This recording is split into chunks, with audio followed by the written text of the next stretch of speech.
In this video, I'm going to show you the basics and some beginner exercises to get you going on some double pedal playing.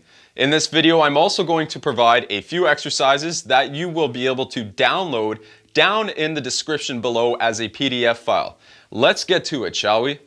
This first exercise is really basic. If you already know a basic rock pattern, this will come naturally to you. So what we're doing is we're playing quarter notes on the right hand. So we're playing on beats 1, 2, 3, and 4. And the left hand is playing on beats 2 and 4 on the snare.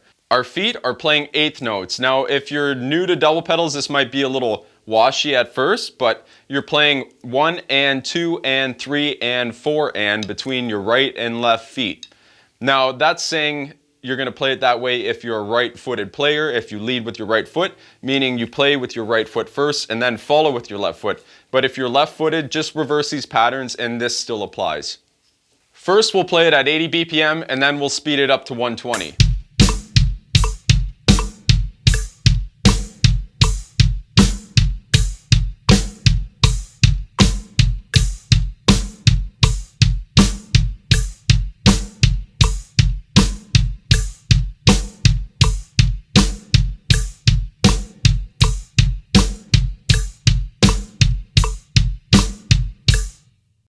Now let's play that exact same thing at 120 BPM.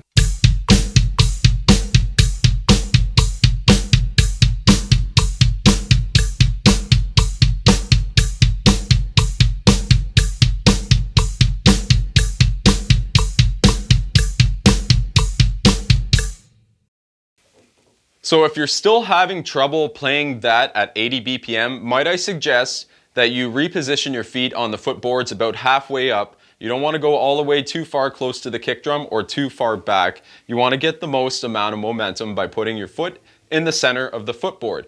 Now, stay tuned for later videos because I'll go over this in detail. The second exercise is done with 16th notes. You're still alternating them right and left foot. So basically you're playing constant eighth notes on your right foot and you're just adding the left foot in between the hits to make yourself play the subdivision of 16th notes.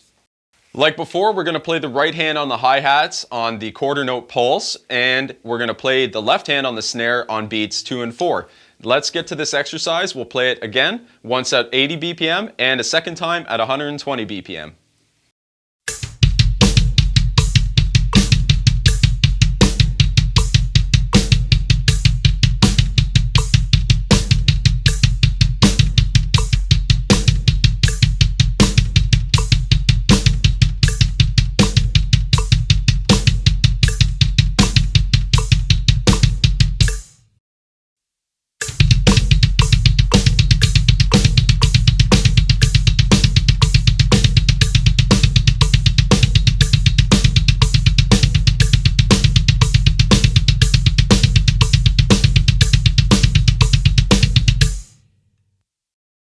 Now, a little side note, if you're finding that 16th notes are too cluttered and you can't quite get them concise and accurate, might I suggest going back to the first exercise and playing eighth notes at a comfortable speed for a longer duration of time so that you feel more comfortable progressing to a faster note rate.